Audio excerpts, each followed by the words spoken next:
अस्सलामुअलैकुम। आज हम पढ़ने जा रहे हैं फार्माकोलॉजी ऑफ द नेमाटोड्स के नेमाटोड्स की ट्रीटमेंट में जो ड्रग्स होती हैं उनकी पूरी फार्मा पढ़ेंगे हम। अब बेसिकली हमने previously microbiology of the nematodes complete कर ली, उनकी पूरी प्लेलिस्ट है। अब नेक्स्ट हम करने जा रहे हैं ये। अच्छा, नेमाटोड्स का ओवरव्यू मैं देती जाऊँ कि these are round worms with segmented body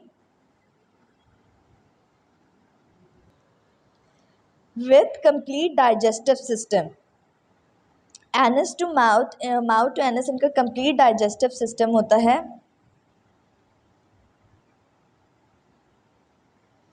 अब ये मैंने पहले भी बता चुकी हूँ कि नेमाटोड्स जो होते हैं ये टिश्यू को इन्फेक्ट कर रहे होते हैं। टिश्यू नेमाटोड्स होते हैं, ब्लड नेमाटोड्स होते हैं और इंटेस्टाइनल नेमाटोड्स होते हैं। अब जो हम पढ़ने जा रहे हैं ड्रग वो है सबसे पहले mebendazole. What is mebendazole? It is synthetic benzimidazole. Benzimidazole की सिंथेटिक फॉर्म है ये, और ये फर्स्ट लाइन ऑफ डिफेंस और फर्स्ट लाइन ऑफ ड्रग होती है किस किस डिजीज़ में या कौन कौन सा नेमाटोडल इन्फेक्शन में। वीपवॉर्म इन्फेक्शन कौन करवा रहा था? ये ट्राइक्यूरस। फिर पिनवॉर्म इन्फेक्शन ये कौन करवा रहा था? Enterobius. Next we have hookworm that is caused by nectarin and chylostoma, and number third roundworm, giant roundworm infection जो था caused by the ascaris। ये इन 4 डिजीज़ के अगेंस्ट बहुत ज़्यादा इफेक्टिव होती है। अब इनका मैकेनिज्म ऑफ एक्शन क्या है कि ये बाइंड करते हैं by parasite binding to parasite beta tubulin, जिसकी वजह से इनहिबिट कर देते हैं ये microtubule polymerisation in the parasite.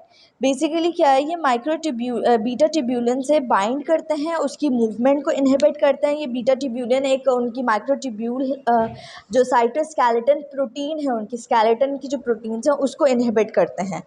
फिर इसकी फार्माकोकाइनेटिक्स की बात करते हैं तो ये फीसेस में एक्सक्रीट हो रहा होता है। एडवर्स इफेक्ट की बात करें तो ये क्योंकि इंटेस्टाइनल नेमाटोड्स में दिया जा रहा है तो इसका एडवर्स इफेक्ट भी रिलेट कर रहा था to the intestine, that is abdominal pain and diarrhoea. And contraindication इसकी बहुत इंपॉर्टेंट है कि ये हम प्रेगनेंसी में प्रिस्क्राइब नहीं कर सकते, can not taken in pregnancy. तो ये इसकी मेबेंडाजोल की ओवरऑल एक थोड़ा सा ओवरव्यू है। अब नेक्स्ट हम करते हैं पायरेंटल पामोड।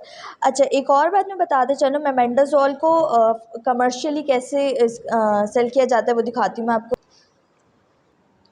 कमर्शियली ये वर्मॉक्स के नाम से मिलती है और ये कमर्शियल फॉर्म है इसकी। अब नेक्स्ट ड्रग जो हम करने जा रहे हैं वो है पायरेंटल पामोइड, जो कि इफेक्टिव होती है against round worm means ascaris, against pinworm, Antarobius, and number third hookworm, nectar and ankylostoma। अब इसका मैकेनिज्म ऑफ एक्शन बहुत इंपॉर्टेंट है।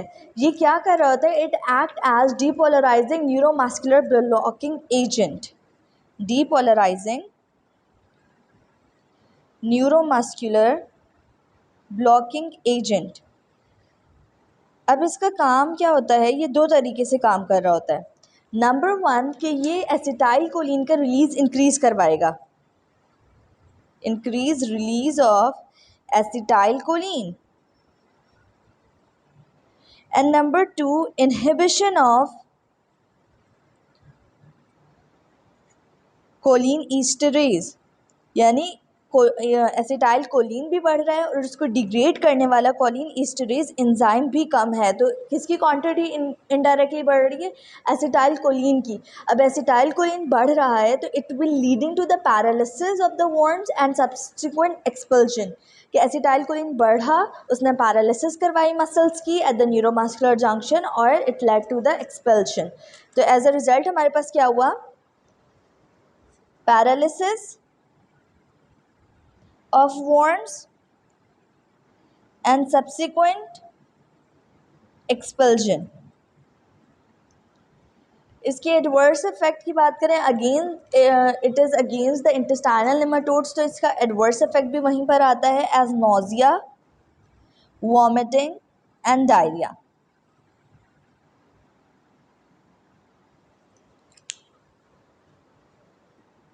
ये कमर्शियल इसकी टैबलेट फॉर्म है, पायरेंटल पमोइड टैबलेट्स IM-IP के नाम से मिलती हैं। थाइबेंडाजोल जो है ये भी हमारे पास सिंथेटिक बेंजीमाइडोल है, माइडाजोल है, जो कि हमारे पास एक ब्रॉड स्पेक्ट्रम ड्रग है फॉर हेलमिंथस। बेसिकली ये तमाम हेलमिंथस जिसमें ईस्टोट्रेमाटोड्स और नेमाटोड्स आ जाते हैं उनके अगेंस्ट बहुत ज़्यादा इफेक्टिव है, स्पेशली द नेमाटोड्स। तो ये ब्रॉड स्पेक्ट्रम ड्रग है।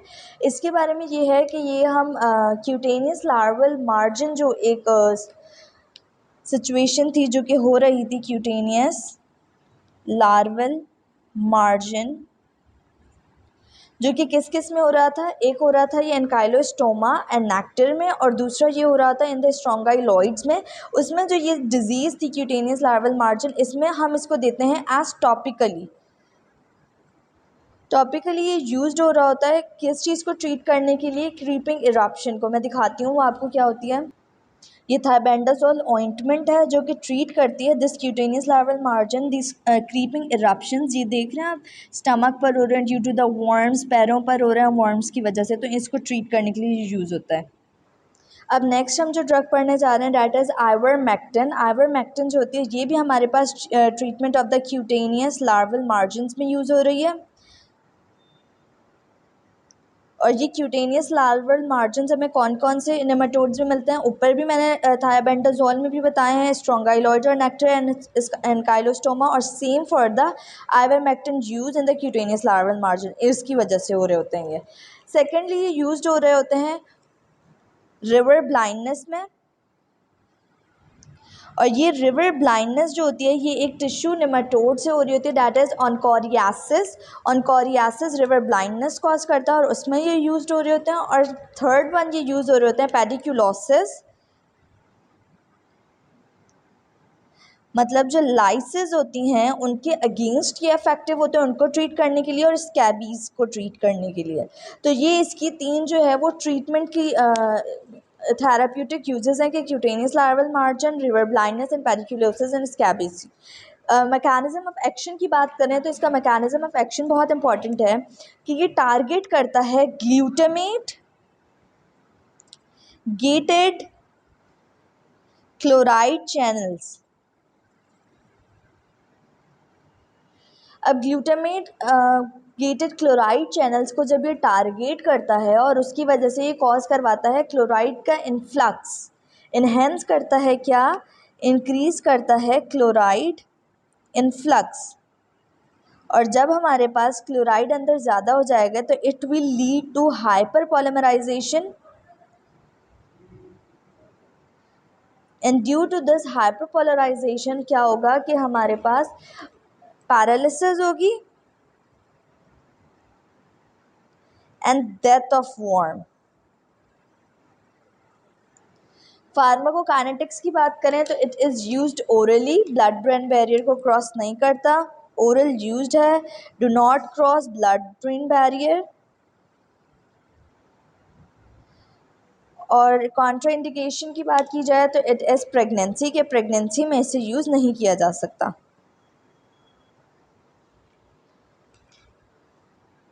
आइवरमेक्टिन इस टैबलेट फॉर्म में यूज़ हो रहा होता है, और इसके अलावा आइवरमेक्टिन को अल्बेंडाजोल के साथ भी यूज़ किया जाता है। ये आइवरमेक्टिन और अल्बेंडाजोल को एक साथ क्यों यूज़ करते हैं, इन फिलारियासिस जो एक डिज़ीज़ होती है, एलिफेंटाइसिस जो होता है, उसके अगेंस्ट ये दोनों मिल के एक कॉम्बिनेशन थेरेपी, और उसके अलावा भी काफ़ी सारी डिजीज़ होती हैं जिसमें इनकी थेरेपी दी जाती है, तो ये अल्बेंडाजोल और आइवरमेक्टिन का कॉम्बिनेशन भी यूज़ होता है। अब आइवरमेक्टिन का एक एडवर्स इफेक्ट ये होता है कि आइवरमेक्टिन हमारे पास क्या करता है किलिंग ऑफ द माइक्रोफिलियराई करवाता है। इन ऑनकोसरियासिस, ये जो ऑनकोसरियासिस डिजीज़ है दैट इज़ रिवर ब्लाइंडनेस, अब उसमें माइक्रोफिलियराई की जब किलिंग करवाता है तो उसकी वजह से एक रिएक्शन होता है that is known as Mazzotti reaction, और इस मेजॉटी रिएक्शन के एडवर्स इफेक्ट होते हैं that are including fever, hypertension, headache and dizziness.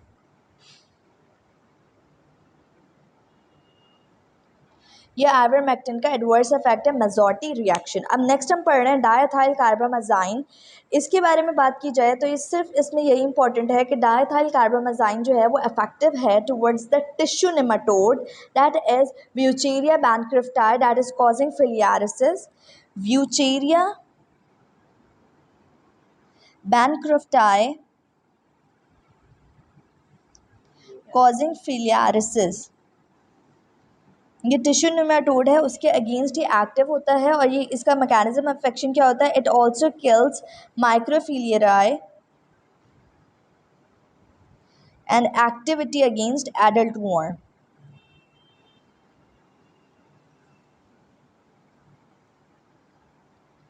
अब एक और बात यहाँ पे बताती जाऊँ कि जो इंडेमिक एरियाज़ होते हैं जहाँ पे फिलियारिसिस जो होती है वो इंडेमिकली कॉमन होता है, तो उस जगह पे इंडेमिक रीजन्स में 3 ड्रग्स का कॉम्बिनेशन दिया जाता है, diethylcarbamazine, ivermectin and albendazole. इन 3 ड्रग्स का कॉम्बिनेशन दिया जाता है एज एंटी फिलारियल ड्रग्स। फिर उसके बाद बात करते हैं इसकी फार्माकोकाइनेटिक्स की, तो ओरली एब्जॉर्ब्ड होता है विथ मील्स। कुछ ड्रग्स होती हैं जिनकी एब्जॉर्प्शन डिक्रीज हो जाती है विथ मील, मगर इसकी इंक्रीज होती है with meal and excreted in urine. Adverse effect की बात करें तो फीवर, नोजिया, वॉमिटिंग, एथरेल्जिया मतलब जॉइंट पेन्स एंड हेडेक होगा। अच्छा, अब यहाँ पे एक एडिशनल पॉइंट लास्ट में मैं ऐड करती जाऊँ, जो ऑनकोसरियासिस डिजीज़ थी जिसमें हम आइवरमेक्टिन दे रहे थे और आइवरमेक्टिन के साथ अल्बेंडाजोल देते हैं, ये हमारे पास इफेक्टिव होती है अगेंस्ट ऑनकोसरियासिस, मगर इसमें हम डायएथाइल कार्बामाज़ाइन भी दे सकते हैं इन रिवर ब्लाइंडनेस, मगर उसका एडवर्स इफेक्ट ये होगा कि वो ब्लाइंडनेस को स्पीड कर देगा कि जल्दी उसका एडवर्स इफेक्ट आ जाएगा। तो इसीलिए ऑनकोसरियासिस में हम इफेक्टिवली आइवरमेक्टिन देते हैं। अब यहाँ तक हमने नेमाटोड्स की सारी फार्माकोलॉजी कंप्लीट कर ली है।